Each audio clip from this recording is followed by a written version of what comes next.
गुरु पूजा बड़ी सूक्ष्म आवाज में हमारी आत्मा को पुकारती है और हमें फिर से याद दिलाती है।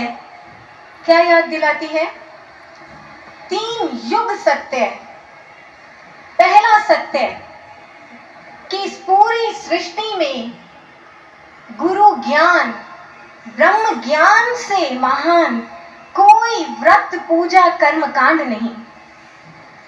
दूसरा युग सत्य है कि गुरु दरबार से बढ़कर कोई तीर्थ धाम नहीं।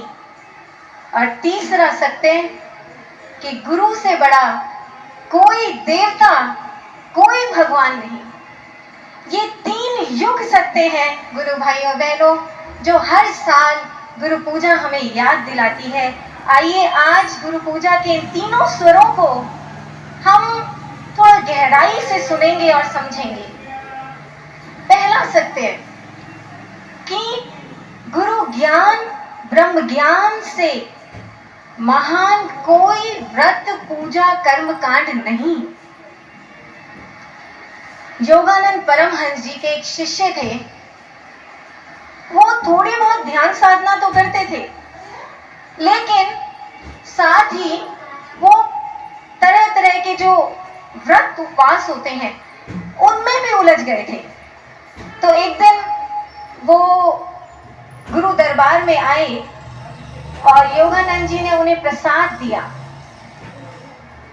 योगानंद जी जैसे उन्हें प्रसाद देने लगे तो जो शिष्य है वो थोड़ा सकुचाया। बोला, गुरुदेव मेरा आज एकादशी का व्रत है। तो योगानंद परमहंस जी जोर से हंसे और बोले, When cool southern breeze blow, जब दक्षिण की ठंडी हवा बहती है तब भी क्या तू हाथ में पंखा लेकर झरता है? शिष्य बोला, नहीं गुरुदेव। परमहंस बोले, तो फिर जब मैंने तेरी 10 इंद्रियों को उस एक से जुड़ने की साधना सिखा दी, तो अब तू कौन सा एकादशी का व्रत करता है? डटकर साधना का अभ्यास क्यों नहीं करता?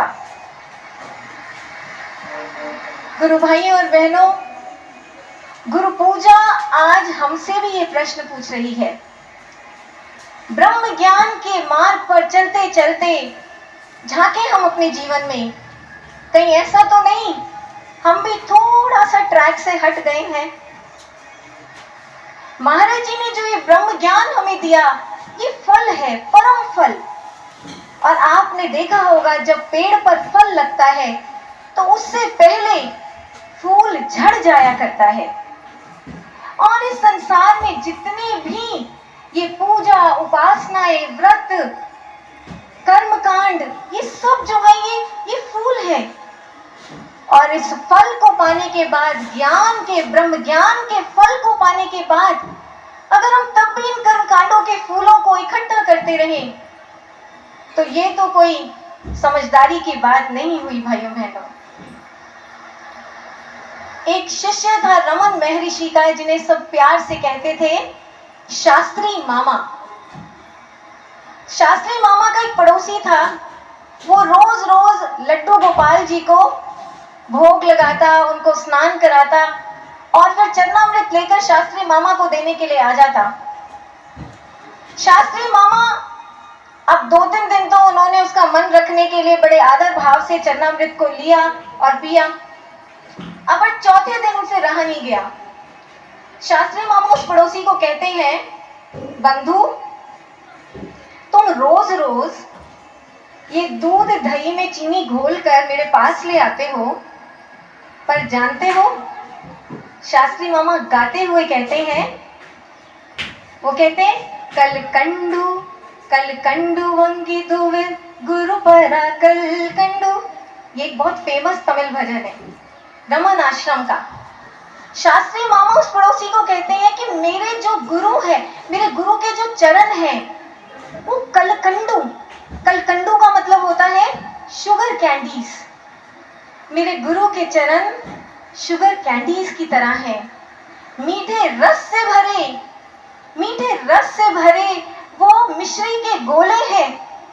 और इसलिए मैं जब भी अपने महर्षि रमन को मानसिक प्रणाम करता हूँ ना, मैं जब भी अपने गुरुदेव के श्री चरणों का दिल से हृदय से ध्यान करता हूँ, तो मेरे अंदर रस घुलने लगता है, महारस मेरे अंदर घुल जाता है और गुरु ज्ञान का अमृत मेरे सहस्रदल कमल से झरने बरसने लगता है।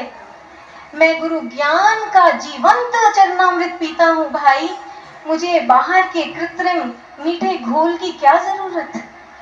ये वो भक्त नहीं, आप देखें, ये एक बहुत भावना और गर्व भरा लॉजिक है जो हर युग में भाइयों बहनों, हर युग में पूर्ण गुरु के शिष्य, ब्रह्म ज्ञान में दीक्षित साधक कर्मकांडी समाज को देते आए हैं।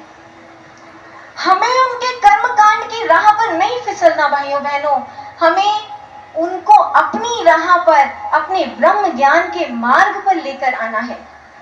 इसलिए अपना पूरा फोकस, फुल फोकस, अपना पूरा ध्यान हमें अपनी ब्रह्म ज्ञान की साधना पर, अपने सुमिरन पर रखना है।